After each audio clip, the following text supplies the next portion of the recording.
Assalamualaikum warahmatullahi wabarakatuh.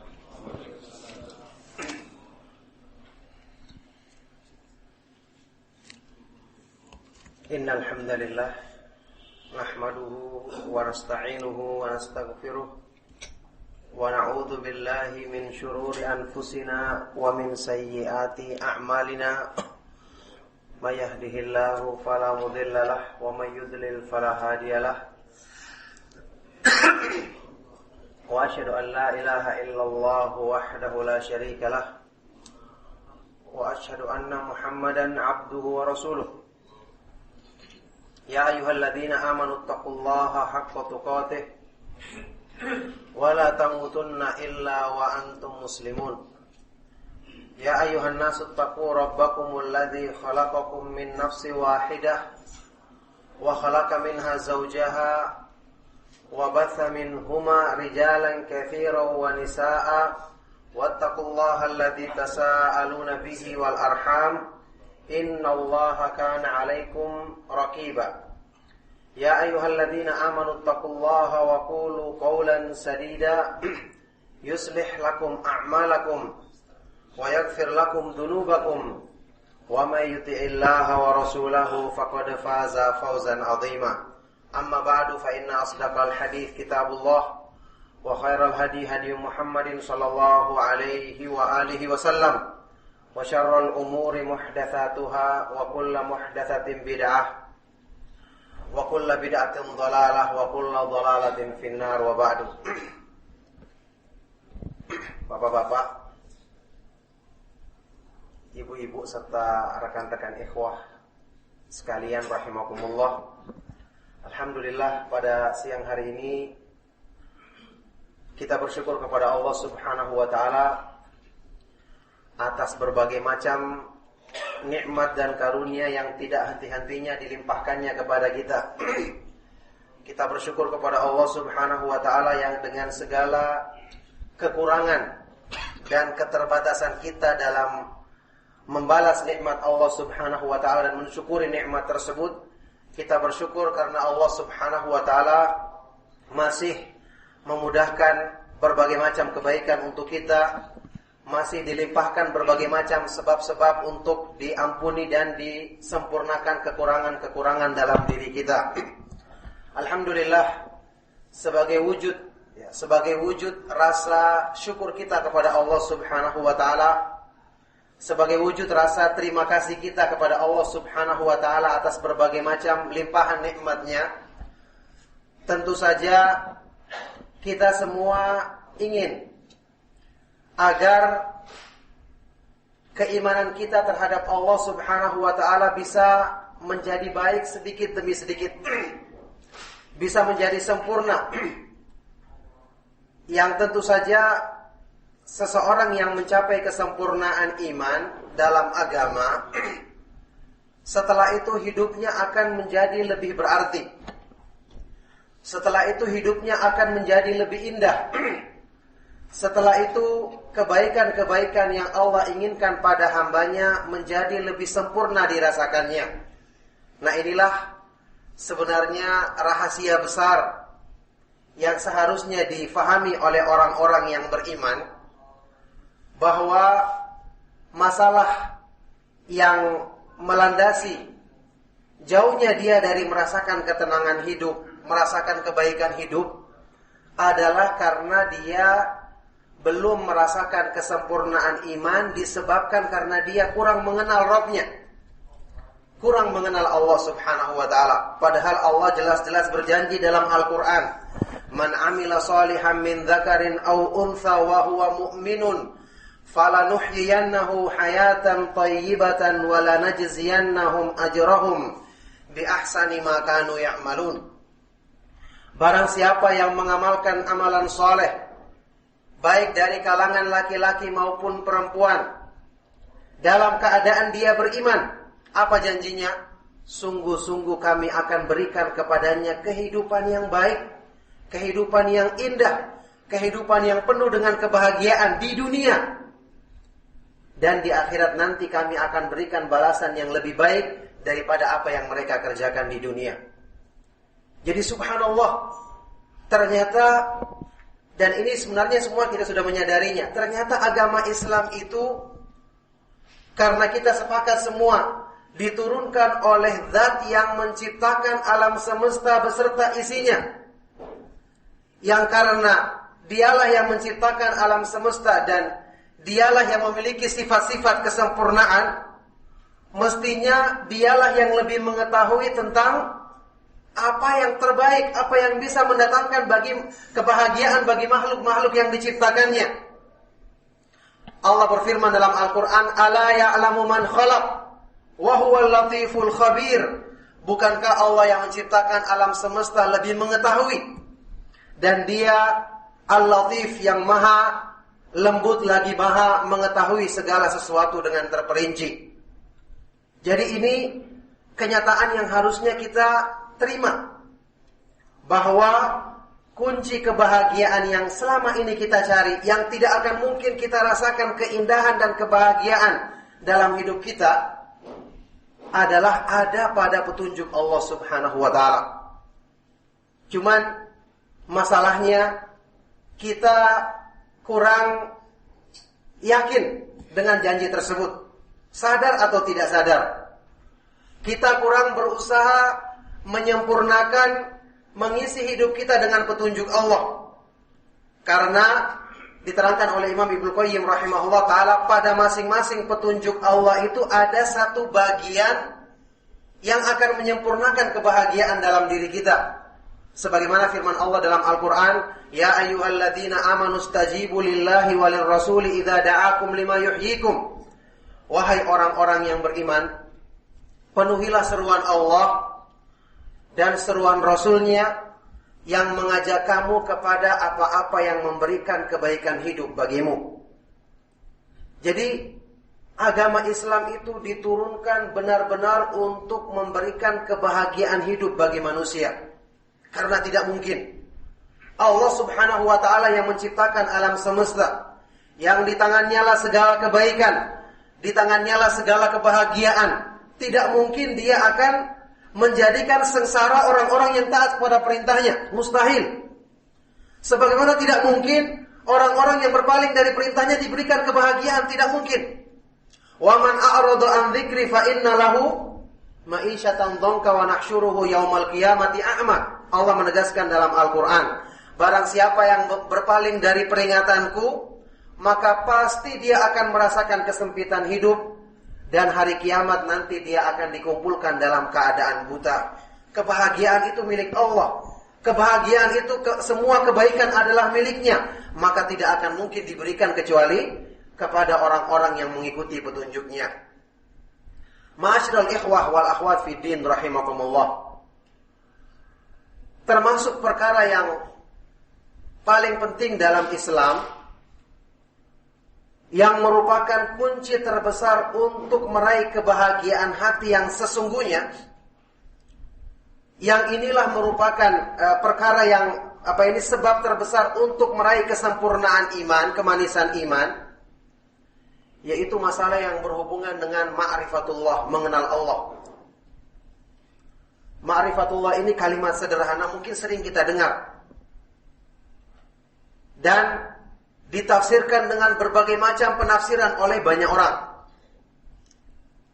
Secara bahasa ma'rifatullah adalah mengenal Allah artinya. Tapi bagaimanakah mengenal Allah? Dan apakah fungsinya dalam hubungannya dengan keimanan? Ma'rifatullah atau mengenal Allah adalah kita mengetahui tentang kesempurnaan nama-nama Allah yang maha indah dan sifat-sifatnya yang maha sempurna, sesuai dengan bagaimana Allah memperkenalkan dirinya kepada hamba-hambanya dalam ayat-ayat Al-Quran dan hadis-hadis Nabi SAW yang sahih, yang benar. Tidak lebih daripada itu. Kenapa kita harus hanya mengambil dari penjelasan Al-Quran dan hadis-hadis Nabi SAW? Jawabannya karena Allah itu maha gaib. Tidak ada yang mengetahui tentang Allah kecuali Dia sendiri. Tidak ada yang lebih mengetahui tentang sifat-sifat kesempurnaannya kecuali Allah Subhanahu wa taala sendiri. Makanya Nabi Shallallahu alaihi wasallam dalam hadis riwayat Imam Muslim dalam sebuah doanya beliau pernah bersabda, dalam doanya beliau pernah mengatakan alaihi salatu wassalam, la uhsi thana'an 'alaika anta kama athnaita 'ala nafsik. Ya Allah, aku tidak mampu untuk membatasi pujian dan sanjungan kepadamu yang pantas bagimu, karena engkau adalah seperti pujian dan sanjungan yang engkau peruntukkan untuk dirimu sendiri. Ini yang mengucapkan siapa? Nabi Muhammad SAW, hambanya yang langsung mendapatkan wahyu dari Allah, yang paling mengenal Allah Subhanahu wa ta'ala. Kalau beliau saja mengatakan tidak bisa mengungkapkan, membatasi pujian dan sanjungan yang pantas bagi kebesaran Allah, maka jelas orang lain tidak akan mungkin mampu untuk bisa mengungkapkannya. Maksudnya di sini adalah sangat-sangat keliru, bahkan fatal kekeliruannya, orang-orang yang mencoba untuk mengenal Allah tapi dengan akalnya semata-mata. Sekarang, apakah perkara-perkara yang gaib dari kita yang merupakan makhluk seperti kita bisa kita ungkapkan, bisa kita gambarkan keadaannya? Yang paling gampang, ruh manusia. Sekarang siapa yang bisa menggambarkan bagaimana bentuknya ruh? Segi 4, segi 3 atau bundar, warnanya apa? Ini ruh manusia dekat dengan kita. Atau perkara lain, manusia punya ilmu pengetahuan. Sekarang siapa yang bisa menggambarkan bagaimana bentuknya pengetahuan? Warnanya apa? Apakah dia lonjong atau segitiga, segi 4? Tidak ada yang bisa. Padahal itu ada pada diri manusia. Bagaimana tentang Allah Subhanahu wa ta'ala? Ada orang-orang yang mengatakan kita mengenal Allah atau mengatakan ma'rifatullah itu didapatkan lewat mimpi. Ada juga dengan orang-orang yang berhayal. Maka jawabannya ini bukan mengenal Allah tapi mengenal syaitan. Bagaimana mungkin Allah Subhanahu wa ta'ala bisa dikenal lewat mimpi? Kalau begitu apa gunanya Al-Quran? Apa gunanya wahyu yang diturunkan kepada Nabi Shallallahu alaihi wasallam? Manfaatnya, saya katakan kita benarkan pemahaman kita dalam masalah ini, bahwa mengenal Allah tidak akan mungkin dicapai kecuali dengan memahami ayat-ayat Al-Quran, firman Allah dalam ayat-ayat Al-Quran, dan wahyu yang diturunkannya kepada Nabi Shallallahu alaihi wasallam. Manfaatnya supaya pengenalan kita terhadap Allah itu benar. Karena kalau ini sudah benar, hidup kita pun akan terarah. Karena Allah menjamin dalam Al-Quran, sebab manusia tidak tahu tujuan hidupnya, tidak tahu arah hidupnya yang benar, tidak mau mempersiapkan dirinya untuk bertemu Allah, sebabnya karena dia tidak mengenal Allah dengan benar. Allah berfirman dalam Al-Quran surat Al-Hasyr, وَلَا تَكُونُوا كَالَّذِينَ نَسُوا اللَّهَ فَأَنْسَاهُمْ أَنفُسَهُمْ أُولَئِكَ هُمُ الْفَاسِقُونَ. Dan janganlah kalian menjadi seperti orang-orang yang lupa kepada Allah, tidak mengenal Allah dengan benar, sehingga Allah jadikan dia lupa kepada dirinya sendiri. Mereka itulah orang-orang yang fasik, orang-orang yang rusak, orang-orang yang buruk. Tidak mengenal Allah akibatnya menjadikan manusia tidak mengenal dirinya sendiri. Orang yang sudah tidak mengenal dirinya sendiri artinya dia tidak tahu diri. Tidak tahu apa yang mendatangkan kebaikan untuk dirinya. Tidak tahu tujuan hidupnya. Tidak mau mengusahakan kemuliaan untuk dirinya. Seolah-olah dia hidup di dunia ini selama-lamanya tidak ada balasan di akhirat nanti. Ini akibat apa? Akibat tidak mengenal Allah Subhanahu wa ta'ala. Maka dari sini para ulama mengatakan, seperti keterangannya Imam Ibnu Qayyim dan para ulama yang lainnya, ma'rifatullah itu adalah ilmu yang paling agung dalam Islam secara mutlak. Bahkan semua keimanan kepada malaikat, kepada rasul-rasulnya, kepada kitab-kitabnya, kepada hari kemudian, kepada takdir Allah, semua intinya atau sumbernya, dasarnya adalah mengenal Allah, Yang ini merupakan landasan iman yang benar kepada Allah Subhanahu wa taala. Makanya kenapa ayat-ayat Al-Qur'an yang menjelaskan tentang sifat-sifat Allah, nama-nama dan sifat-sifatnya, itu memiliki kedudukan yang sangat besar dibandingkan dengan ayat-ayat yang lain. Bahkan kalau kita teliti dengan seksama, seperti kata Syekhul Islam Ibnu Taimiyah rahimahullah, Al-Quran itu dari awal sampai akhir mayoritas menjelaskan tentang, berisi tentang nama-nama sifat-sifat Allah dan perbuatannya. Coba kita baca ayat Al-Quran, mesti selalu diisi dengan penjelasan, diakhiri dengan Allah Subhanahu wa ta'ala maha mengetahui apa yang kalian lakukan. Sesungguhnya Allah Subhanahu wa ta'ala Ghafurur Rahim, maha pengampun, maha penyayang. Azizun Hakim, maha perkasa lagi maha bijaksana. Hampir semua ayat Al-Quran demikian isinya. Jadi kenapa sampai ayat-ayat tertentu atau surat-surat tertentu dalam Al-Quran, kenapa disifati sebagai surat-surat yang kedudukannya melebihi surat-surat yang lain? Padahal semuanya firman Allah. Contohnya misalnya apa? Ayat apa ini? Surat Al-Ikhlas. Qul huwallahu ahad, Allahus samad, lam yalid wa lam yulad wa lam yakul lahu kufuwan ahad. Dari awal sampai akhir hanya menjelaskan nama-nama dan sifat-sifat Allah. Surat yang ringkas yang dihafal oleh, insya Allah kita katakan semua orang dewasa dari kalangan kaum muslimin, bahkan anak kecil ini. Disebutkan oleh Nabi SAW dalam hadis sahih riwayat Imam Bukhari dan Muslim, innaha lata'dilu thulutsal Qur'an. Surat ini sebanding dengan sepertiga Al-Quran. Dalam segi apa? Dalam segi pahala orang yang membacanya, dalam segi keutamaannya, dalam segi manfaatnya terhadap keimanan. Karena Al-Quran itu kita sepakati adalah sumber keimanan yang paling utama. Dengan membaca dan merenungkan surat Al-Ikhlas saja kita sudah bisa mengambil manfaat sepertiga dari Al-Quran, kalau kita pahami dengan baik. Kenapa? Karena isi dari surat ini adalah murni menjelaskan tentang nama-nama dan sifat-sifat Allah Subhanahu wa ta'ala. Inilah salah satu di antara sebabnya kenapa surat Qul huwallahu ahad disebut dengan surat Al-Ikhlas.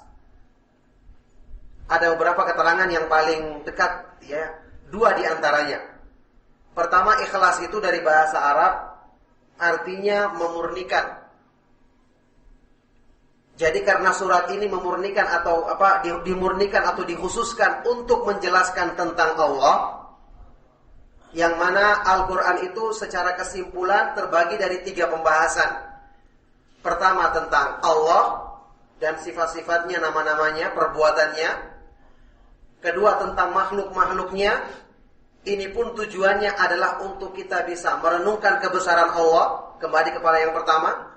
Yang ketiga tentang hukum-hukum untuk beribadah kepada Allah. Ini pun juga tujuannya untuk kita bisa memurnikan ibadah kepada Allah. Kembali kepada yang pertama.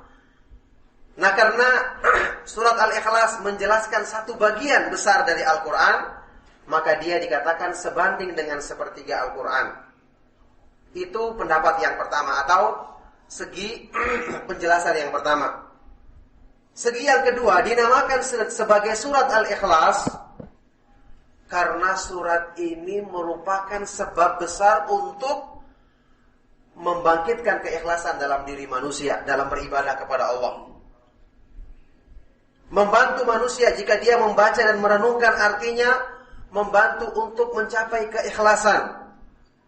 Karena isinya benar-benar mengajak manusia untuk mengikhlaskan ibadahnya kepada Allah Subhanahu wa ta'ala semata-mata, menetapkan bahwasanya Allah Subhanahu wa ta'ala memiliki nama-nama yang maha indah dan sifat-sifat yang maha sempurna yang tidak sama dengan apa yang ada pada makhluknya.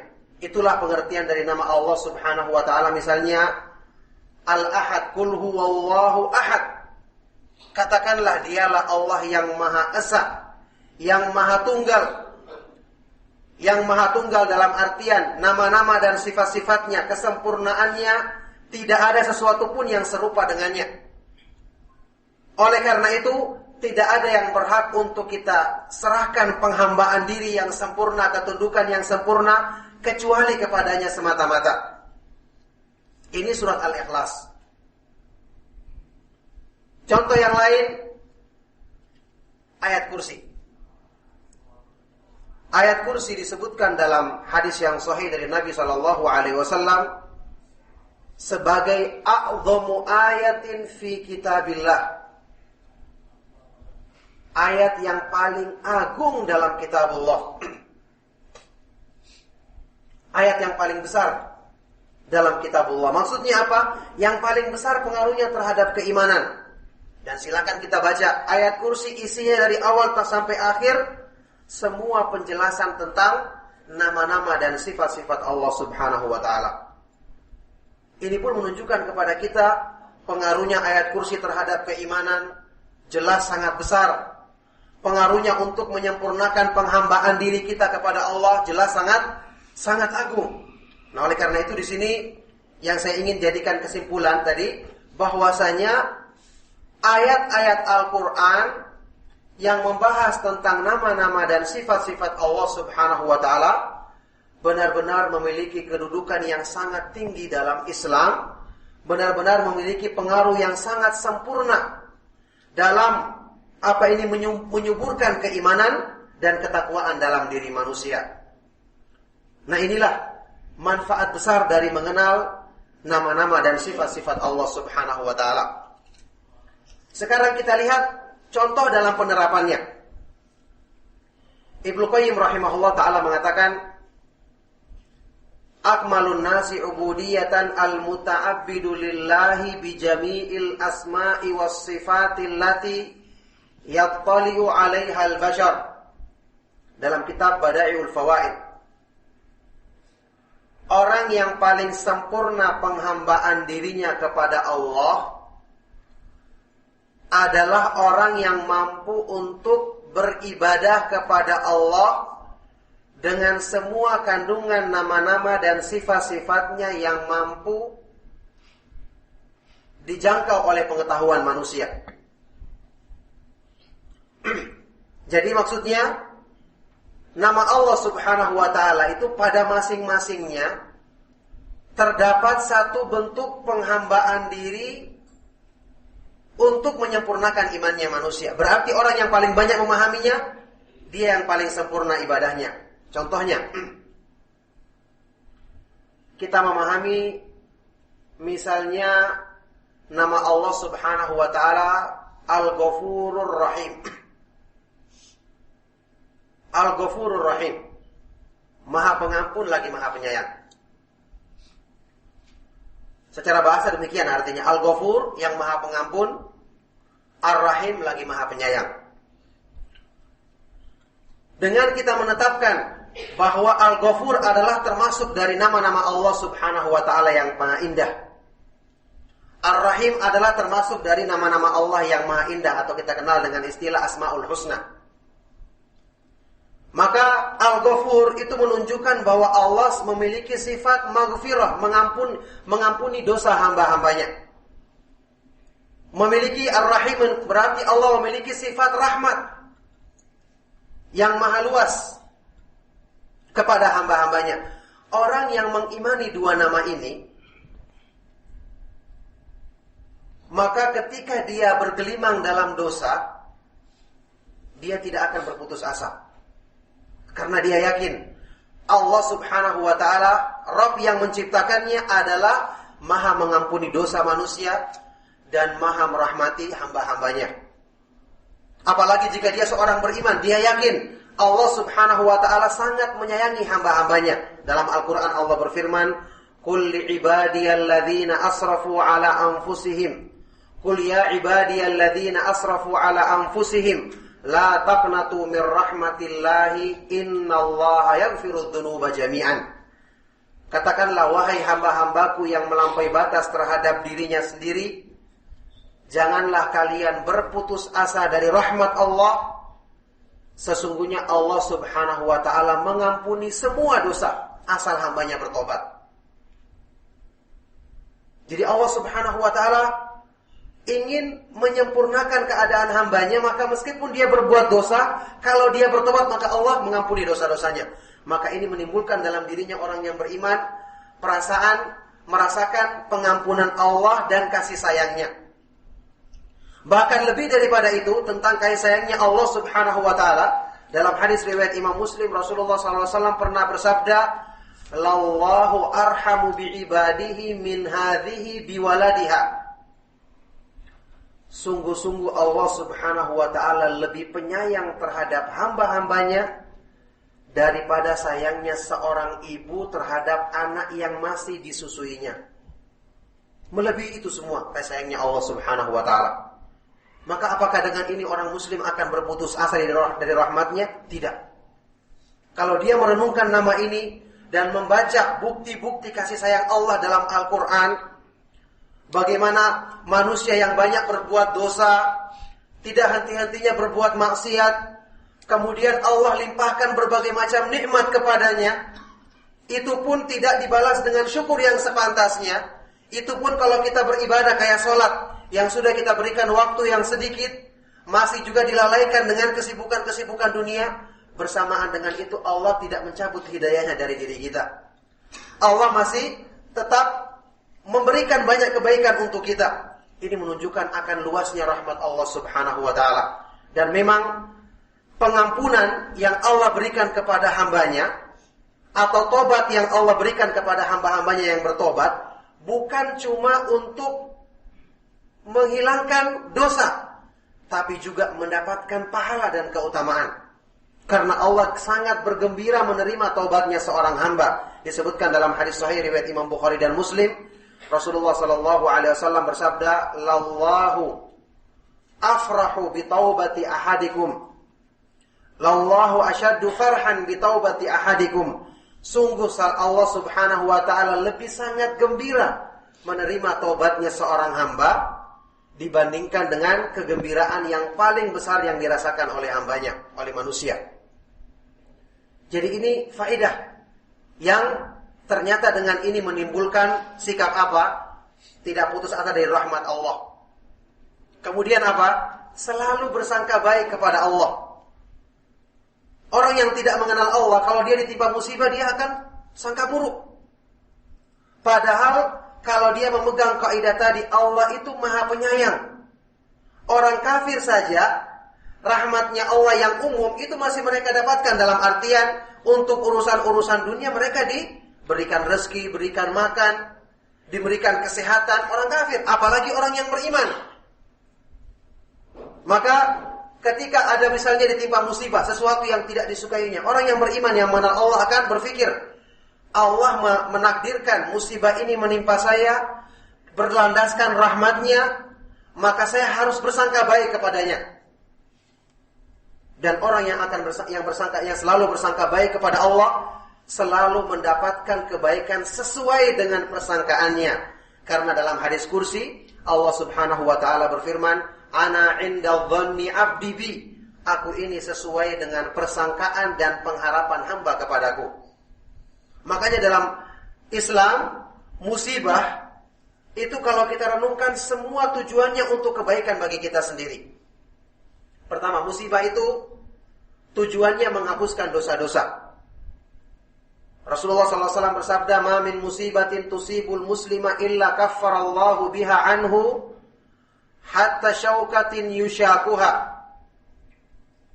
Tidak ada satu musibah pun yang menimpa orang yang beriman kecuali Allah jadikan sebagai penghapus dosa-dosanya sampai pun duri yang menusuknya. Penghapus dosa-dosa. Sekarang siapa di antara kita yang bisa menjamin waktu dia beristighfar, bertobat kepada Allah, semua dosa-dosanya diingatnya? Atau semua perbuatan salahnya diterima langsung dihapuskan semuanya? Jawabannya tidak. Banyak yang kita lupakan. Maka dengan adanya musibah, Allah subhanahu wa ta'ala ingin menghapuskan dosa-dosa yang mungkin mungkin luput dari istighfar yang kita ucapkan. Ini manfaatnya musibah. Belum lagi yang berhubungan dengan tujuan musibah untuk peringatan agar hambanya tidak senantiasa lalai. Seperti yang Allah sebutkan dalam Al-Quran, liyudhiqahum ba'dalladzi 'amilu la'allahum yarji'un, supaya Allah menjadikan manusia merasakan akibat dari perbuatan mereka agar mereka mau kembali. Tujuannya untuk peringatan. Seandainya tidak mendapatkan musibah, mungkin manusia akan lalai terus. Jadi banyak sekali hikmah-hikmah yang ini kalau kita renungkan menjadikan kita selalu bersangka baik kepada Allah Subhanahu wa taala. Ini baru 2 nama, Al-Ghafur Ar-Rahim. Sekarang contoh lain. Nama Allah Subhanahu wa taala yang menunjukkan kemahaperkasaan dan kekuatannya. Misalnya Al-Aziz, Maha Perkasa. Al-Aziz ini bisa diartikan Maha Perkasa dan Maha Mulia karena secara bahasa dua-duanya benar. Al-Qawi yang Maha Kuat. Al-Matin yang Maha Kokoh. Innallaha huwar razzaqu dzul quwwatil matin. Sesungguhnya Allah Subhanahu wa taala dialah yang Maha memberikan rezeki. Dzul quwwah, memiliki kekuatan, Maha Kuat. Al-Matinu yang Maha Kokoh.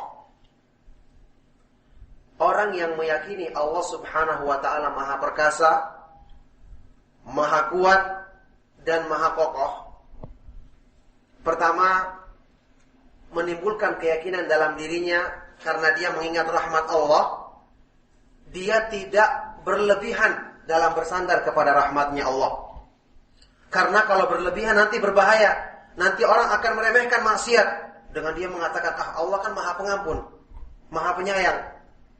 Kita harus ingat Allah juga Maha Kuat, Maha Perkasa, Maha keras siksaannya.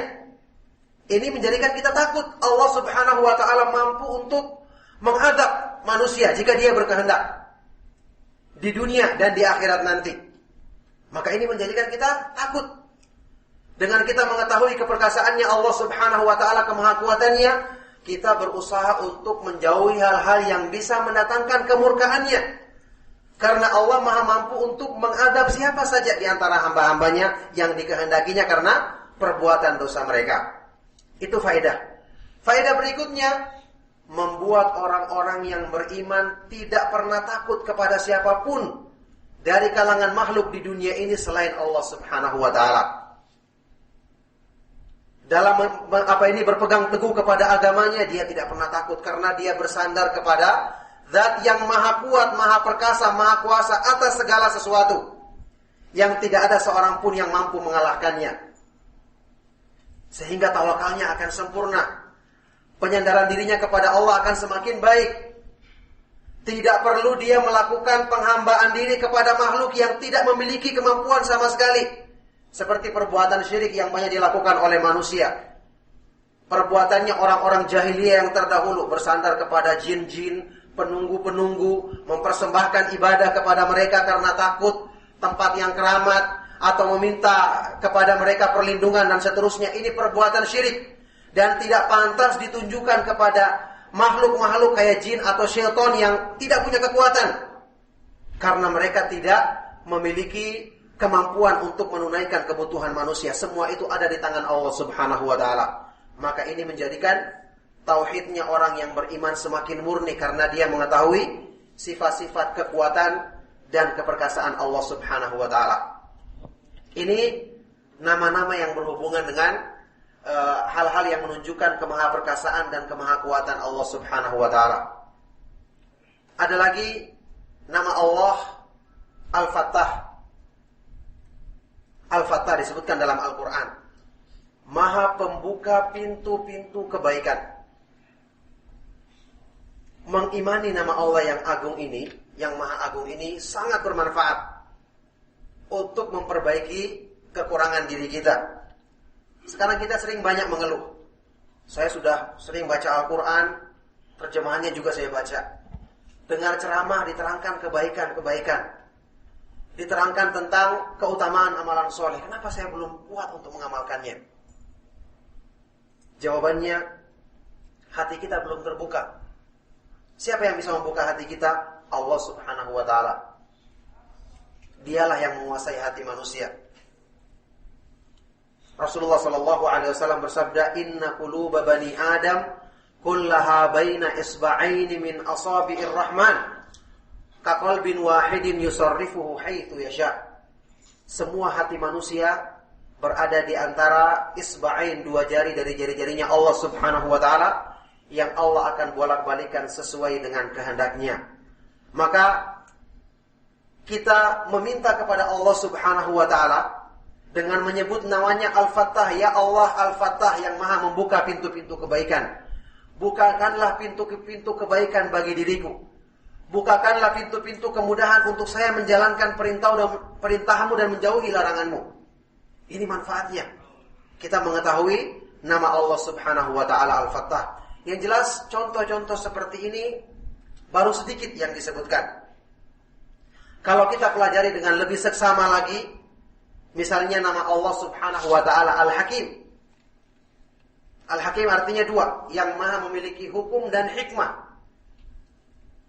Kalau hukum ya hal-hal yang berhubungan dengan agamanya, keputusan dalam syariatnya, kemudian menghukumi hambanya secara takdir yang diberlakukannya.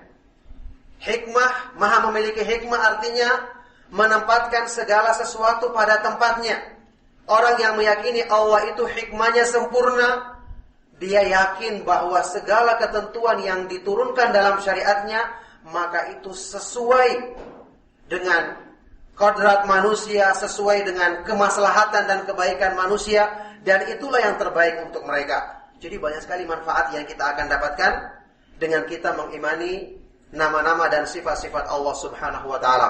Yang jelas, ini sekedar gambaran ringkas atau gambaran sedikit tentang bagaimana kebaikan-kebaikan yang bisa kita usahakan dalam diri kita, dalam kebahagiaan hidup kita, kalau kita mengenal nama-nama dan sifat-sifat Allah Subhanahu wa ta'ala. Oleh karena itulah, Asmaul Husna adalah merupakan sebab terbesar yang Allah jadikan dalam Al-Quran untuk mudah dikabulkannya doa. Ini diantara keutamaannya. Dalam Al-Quran Allah Subhanahu wa ta'ala berfirman, "Walillahil asma'ul husna fad'uhu biha." Dan Allah memiliki nama-nama yang maha indah, maka berdoalah kalian dengan nama-nama tersebut. Ini namanya bertawassul dengan nama-nama Allah. Ini diperbolehkan dalam Islam. Karena Allah memerintahkan, dan bahkan ini memberikan peluang doa kita lebih mudah dikabulkan. Kita bertawasul, ya, ini melakukan sebab untuk dimudahkan pengabulan doa kita dengan nama-nama Allah Subhanahu wa ta'ala yang maha indah. Seperti apa yang saya katakan tadi.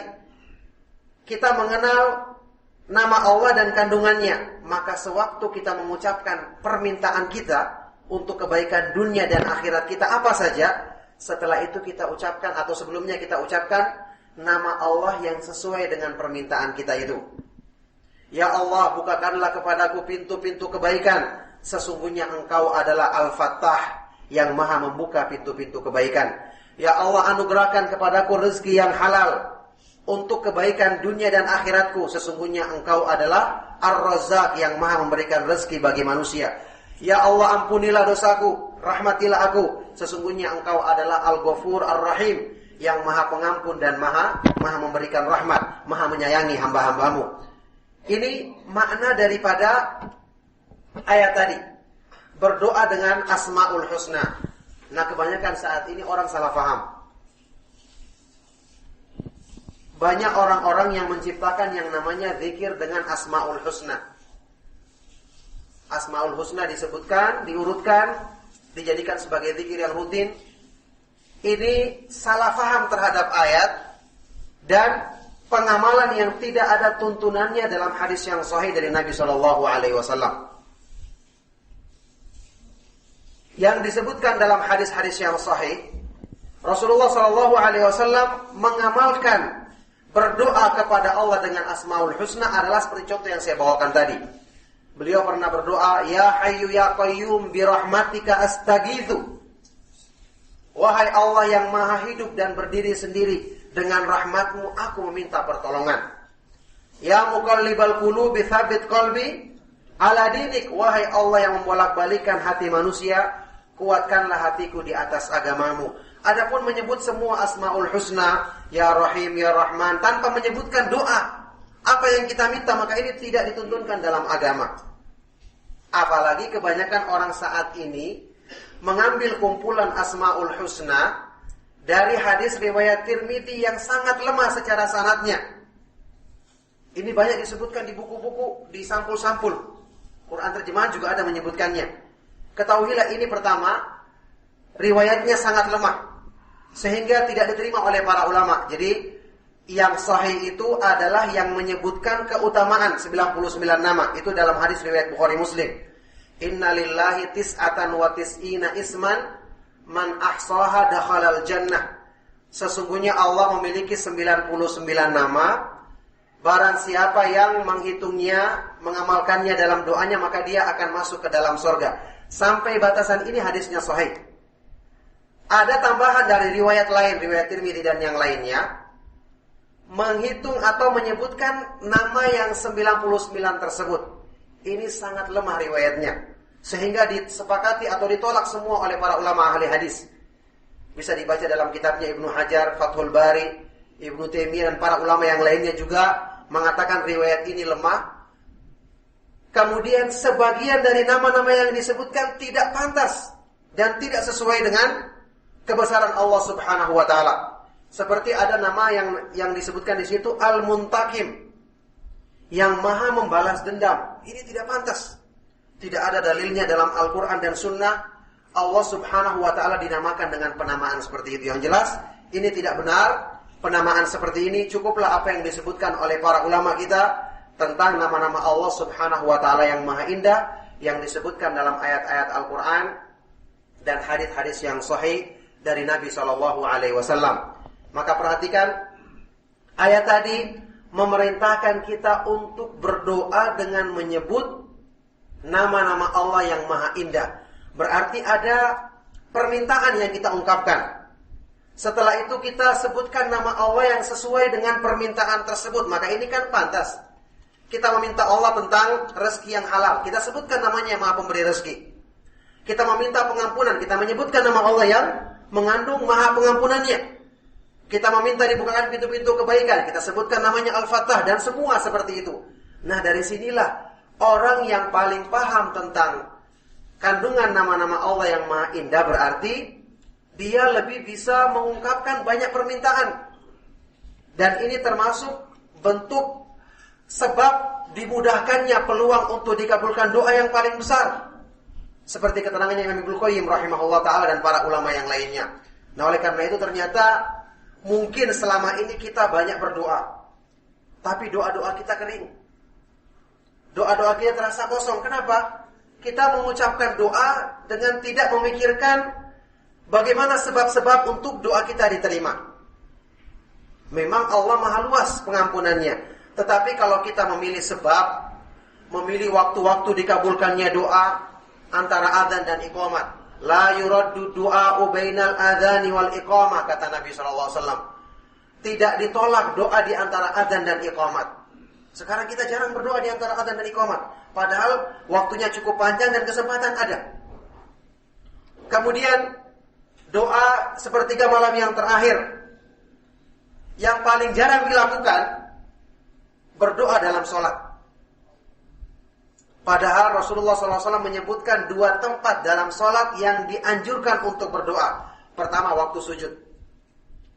Rasulullah SAW bersabda, "Aqrabu ma yakunul abdu min rabbihi wa huwa sajidun fa'aktsiru du'a fihi."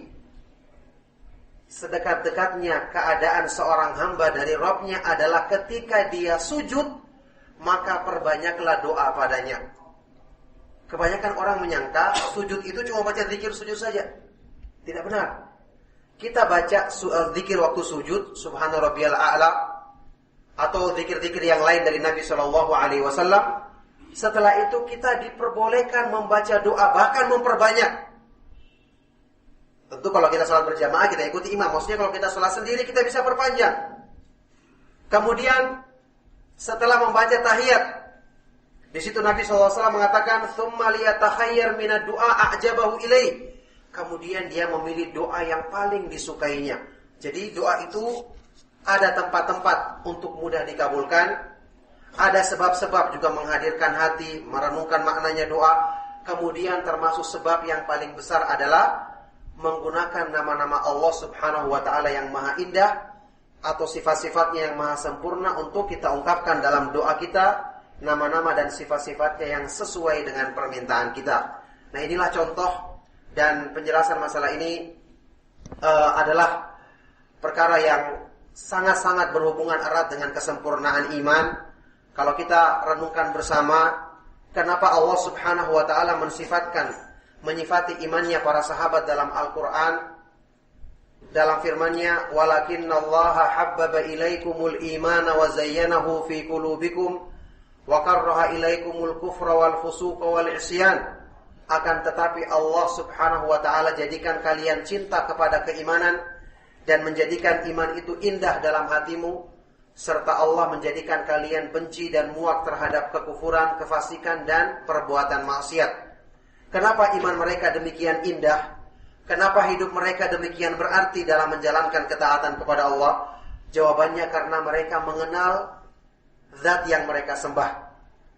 Mereka mengenal keutamaan dan kemuliaan siapa yang mereka ibadahi. Manusia itu, cinta yang ada dalam diri manusia, itu akan bangkit kalau kita mengetahui kesempurnaan, kebaikan dan kemuliaan pihak yang kita cintai. Maka manusia mencintai orang lain karena dia tahu orang lain ini baik sama dia, atau orang lain ini punya keindahan yang disukai oleh dirinya, atau pertimbangan yang lain. Nah, sekarang semua kebaikan, kemuliaan, keindahan semua ada pada Allah Subhanahu wa ta'ala secara sempurna. Maka pasti orang yang mengenal Allah Subhanahu wa ta'ala, keindahan nama-namanya dan kesempurnaan sifat-sifatnya akan semakin menyempurnakan kecintaannya kepada Allah, yang dengan itu dia akan merasakan perasaan nikmat, perasaan bahagia, perasaan tenang ketika beribadah dan mendekatkan diri kepada Allah Subhanahu wa ta'ala. Saya tutup kajian kita dengan menukil ucapannya salah seorang ulama terdahulu yang mengatakan, "Masakinu ahli dunya kharaju minha wa lam yudriku aladza ma fiha." Alangkah miskin dan kasihannya orang-orang yang tinggal di dunia ketika mereka meninggalkan dunia, keluar dari dunia ini dalam keadaan mereka belum merasakan kenikmatan yang paling besar di dunia.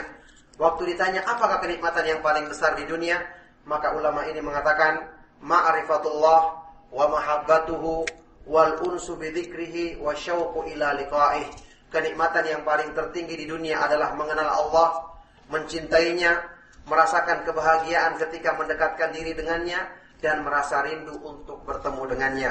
Maka demikianlah, semoga Allah Subhanahu wa ta'ala memberikan manfaat dan kebaikan dari kajian yang kita adakan pada siang hari ini, dan semoga Allah Subhanahu wa ta'ala memudahkan bagi kita dan kaum muslimin sebab-sebab untuk yang semakin menyempurnakan keimanan dan ketakwaan kita kepadanya, dan semoga Allah Subhanahu wa ta'ala memudahkan kita untuk senantiasa istiqamah di atas kebaikan dan keimanan sampai di akhir hayat kita. Saya cukupkan, minta maaf segala kekurangan. Sallallahu wasallam wa barak ala nabiyina Muhammadin wa ala alihi wa ashabihi wa man tabi'ahum bi ihsan ila yaumiddin, wa akhiru da'wana alhamdulillahi rabbil alamin.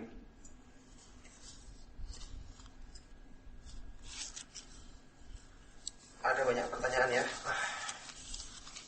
Yang pertama, bolehkah kita mengawali doa dengan kata-kata berikut? Ya Allah, sesungguhnya aku memohon kepadamu dengan bertawassul dengan namamu yang maha, yang kau puji dirimu dengan namamu itu, menyebutkan asma Allah. Bertawassul dengan asmaul husna, ya seperti ini insya Allah gak ada masalah ini. Secara makna saya lihat sebenarnya nggak jelas ya.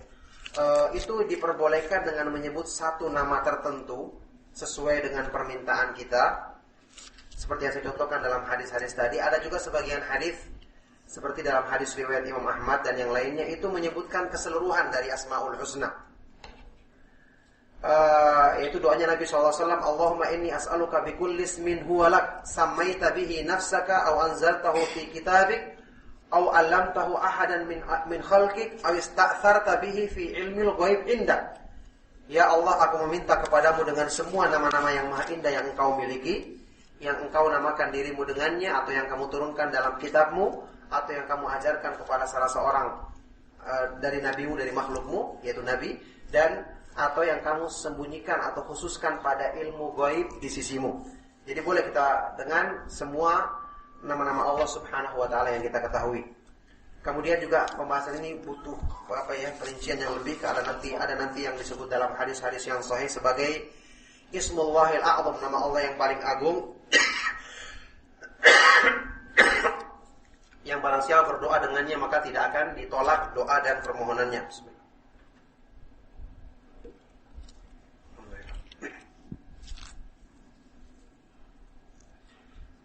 Apakah nama-nama Allah Subhanahu wa ta'ala dan sifat-sifatnya dapat diamalkan secara bersama? Boleh-boleh saja kita amalkan, seperti saya katakan tadi, menyebutkan semua secara keseluruhan, bertawasul dengan secara keseluruhan nama-nama dan sifat-sifatnya, kalau itu maksudnya. Referensi kitab Syarah Asma wa Sifat yang paling sahih dan mudah dipahami, tentu saja ini banyak ya.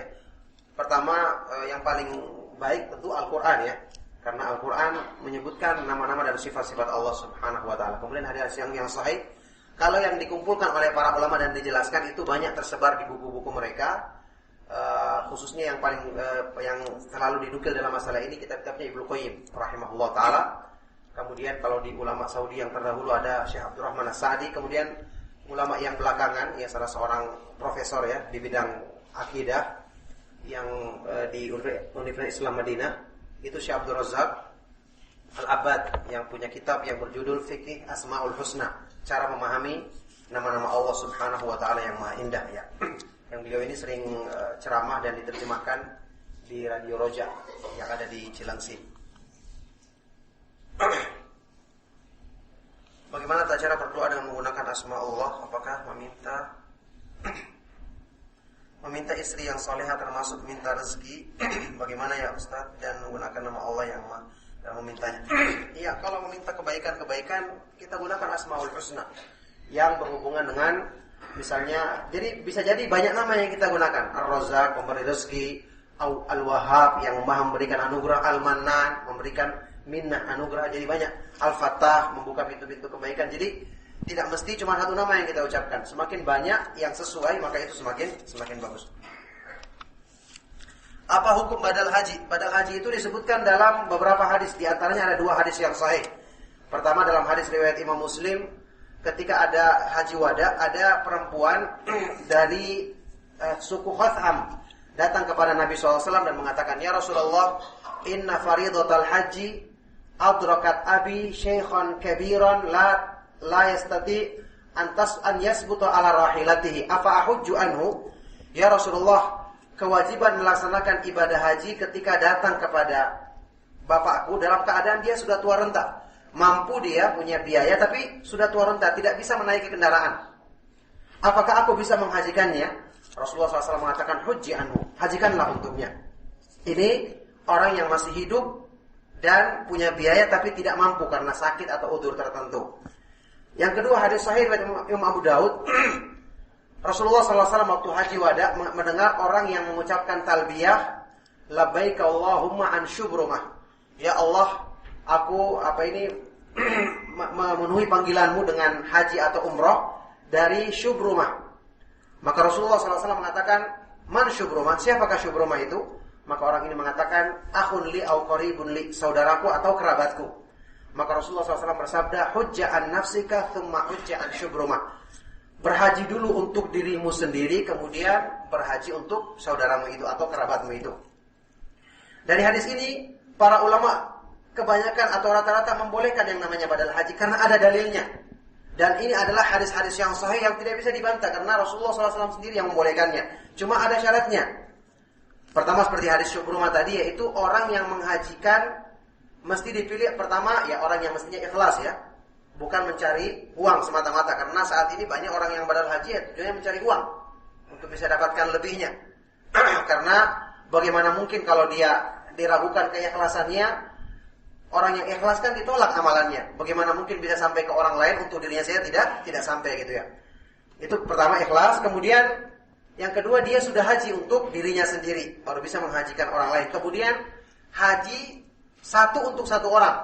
Jadi tidak boleh satu orang membadalkan 10 orang. Nah, ini jelas ingin mengumpulkan uang sebanyak-banyaknya. Ini pakai prinsip ekonomi ya, berusaha dengan modal yang kecil dapat hasil yang banyak. Ini batil, tidak benar. Seorang yang mengaku mendapat kelebihan dari Allah Ta'ala dan berkomunikasi dengan makhluk gaib, apakah bisa dalam hal mendapatkan petunjuk cara beribadah kepada Allah? Apakah ini termasuk syirik? Berkomunikasi dengan makhluk yang gaib ini bukan kelebihan sebenarnya. Sekarang apa manfaatnya kita berkomunikasi dengan mereka? Seandainya ini ada manfaatnya dalam Islam, apakah ada orang yang lebih mulia daripada Nabi SAW? Rasulullah SAW pernah berkomunikasi dengan jin, tapi untuk mendakwai, bukan untuk sekedar bicara atau ngobrol gitu. Tidak ada manfaatnya. Kemudian Abu Bakar As-Siddiq dan Umar Ibn Khattab, apakah pernah terdengar mereka sering bicara sama orang-orang yang gaib? Padahal mereka adalah yang paling mulia setelah Nabi dan para Rasul alaihi wassalatu wassalam. Abu Bakar, Umar bin Khattab dan para sahabat yang lainnya radhiyallahu taala anhum ajma'in. Bahkan yang seperti ini itu justru godaannya semakin besar. Allah mengingatkan dalam surat Jin, wa annahu kana rijalun minal insi ya'uduna birijalin minal jinni fazaduhum rahaqa. Dulu di zaman jahiliyah ada orang-orang dari kalangan manusia yang berlindung kepada beberapa jin, yang itu akan semakin menambah keburukan dan fitnah bagi mereka. Jadi orang yang berhubungan dengan jin itu berbahaya. Mungkin awalnya sekedar bicara, lama-kelamaan minta pertolongan, akhirnya membawa kepada perbuatan-perbuatan syirik yang ini sangat-sangat harusnya kita jauhi, apalagi dalam hubungannya dengan agama. Apa gunanya diutus Nabi SAW kalau kita masih butuh untuk mencari dari jin ya? Apakah dengan ma'rifatullah kepada Allah kita tetap harus menjalankan syariat Islam? Jelas adalah kebodohan yang sangat dan penyimpangan yang sangat besar orang yang mengatakan sudah ma'rifatullah tidak perlu beribadah lagi. Ini berarti bukan dia mengenal Allah, tapi dia mengenal syaitan. Kenapa? Rasulullah SAW sampai menjelang meninggal dunia pingsan berkali-kali, selalu bangun dengan mengatakan, hal uqimatis shalah, apakah sholat telah ditegakkan? Berkali-kali pingsan sampai ditunggu oleh para sahabat. Apakah ada yang lebih sempurna daripada Nabi SAW imannya atau ma'rifatullahnya? Jelas tidak. Justru orang yang semakin mengenal Allah, dia semakin bagus ibadahnya. Ada sebagian orang salah dalam memahami firman Allah, wa'bud rabbaka hatta ya'tiyakal yakin. Beribadahlah kamu kepada Allah sampai datang kepadamu keyakinan. Mereka mengartikan dengan pemahaman yang sangat keliru. Berarti orang yang sudah yakin tidak perlu lagi beribadah kepada Allah. Padahal yakin di sini maksudnya adalah kematian. Beribadah kepada Allah sampai datang ajal menjemputmu. Itu artinya. Karena orang kafir juga disebutkan dalam ayat lain, mereka juga mengatakan keyakinan tersebut. Orang-orang kafir dalam neraka mengatakan, hatta atanal yakin. Sampai kami bermain-main, berbuat maksiat, sampai keyakinan datang kepada kami. Apakah mungkin dikatakan orang-orang kafir telah mencapai tingkatan tinggi? Maka jawabannya tidak. Maksudnya, kami bermain-main, berpaling dari peringatan Allah sampai datang kematian dan tidak bertobat begitu.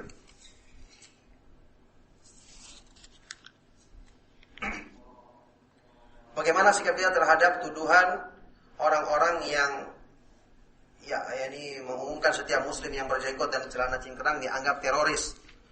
Orang-orang yang melakukan perbuatan teroris, kita ketahui ini adalah perbuatan yang sangat tercela dalam Islam dari berbagai segi. Membunuh orang yang tidak berdosa, membunuh diri sendiri saja sudah merupakan dosa. Bahkan Rasulullah SAW bersabda, man qatala nafsahu bi syai' udziba bihi fi nari jahannam yaumil qiyamah.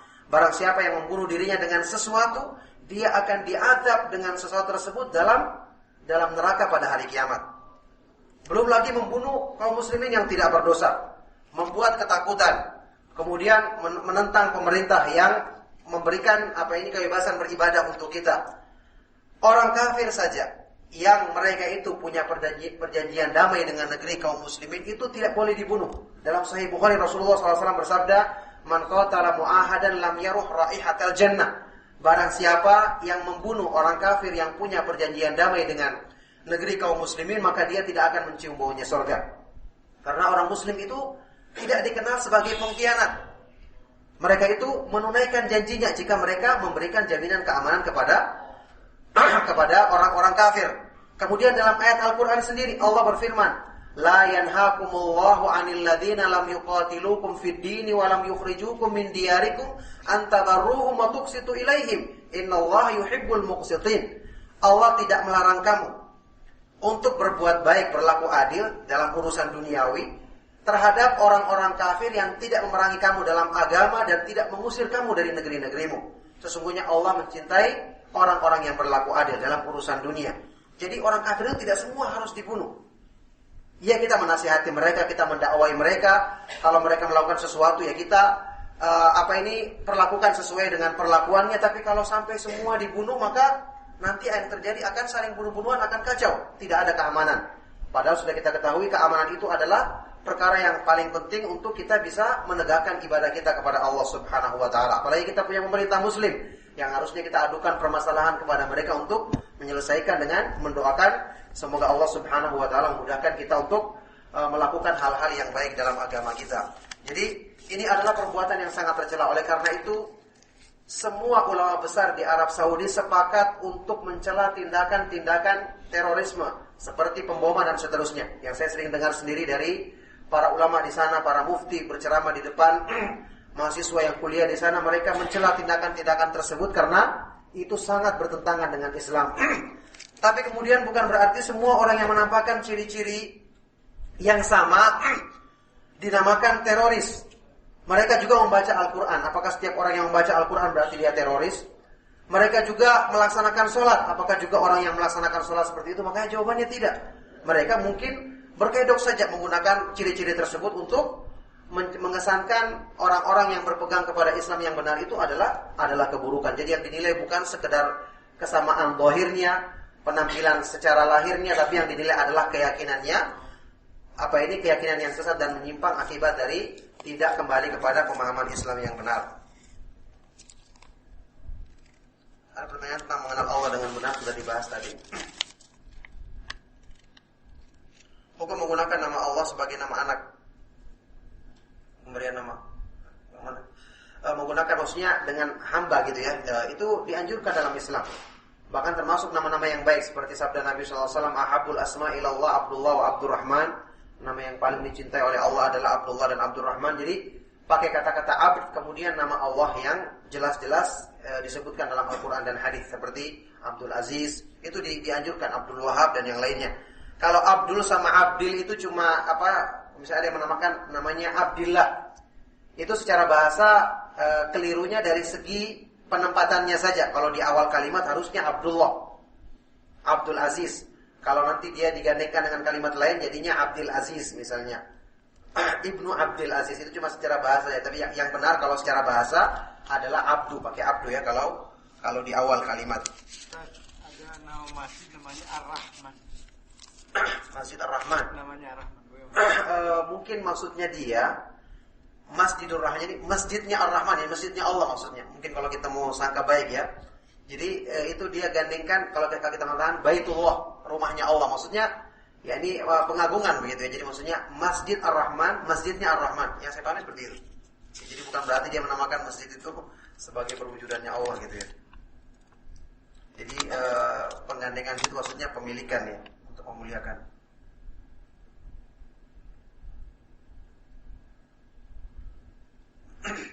Banyak sekali sekarang kita temui Al-Quran terjemah yang mengartikan atau menafsirkan rangkaian huruf pada awal surah Yasin, Toha, Alif, Lam, terjemah tafsir.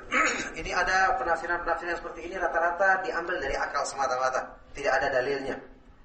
Seperti saya pernah baca di Ibnu Katsir tentang Yasin dan Toha, disebutkan tidak ada dalil sama sekali. Padahal Ibnu Katsir itu sangat memberikan perhatian untuk menyebutkan riwayat-riwayat sehubungan dengan ayat-ayat Al-Quran. Jadi tidak ada dalilnya. Mereka cuma gunakan pertimbangan akal atau berita. Padahal Al-Quran itu adalah firman Allah yang harusnya kita tidak boleh sembarang dalam menafsirkannya, karena ini berhubungan dengan pengaruhnya terhadap keimanan. Salah menafsirkan berarti akan mengakibatkan hal-hal yang berhubungan dengan iman kita juga rusak.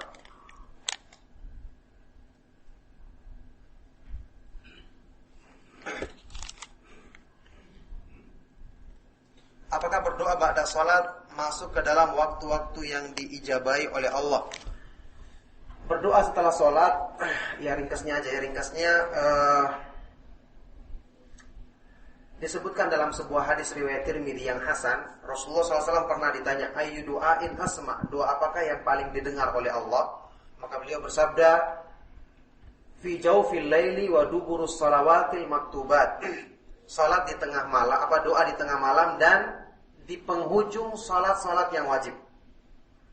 Yang jadi masalah, bagaimana kita mengartikan penghujung? Penghujung itu bisa jadi artinya di akhir dari sesuatu sebelum selesai. Kita katakan ujungnya meja adalah di sini, belum selesai, atau setelahnya. Itu yang menjadi permasalahan. Sehingga dalam menafsirkan hadis ini, itu ulama berbeda pendapat. Ada yang mengatakan maksudnya penghujung di sini ya setelah sholat kita berdoa, diperbolehkan. Ada yang mengatakan tidak, maksudnya di sini sebelum selesai sholat, sebelum salam.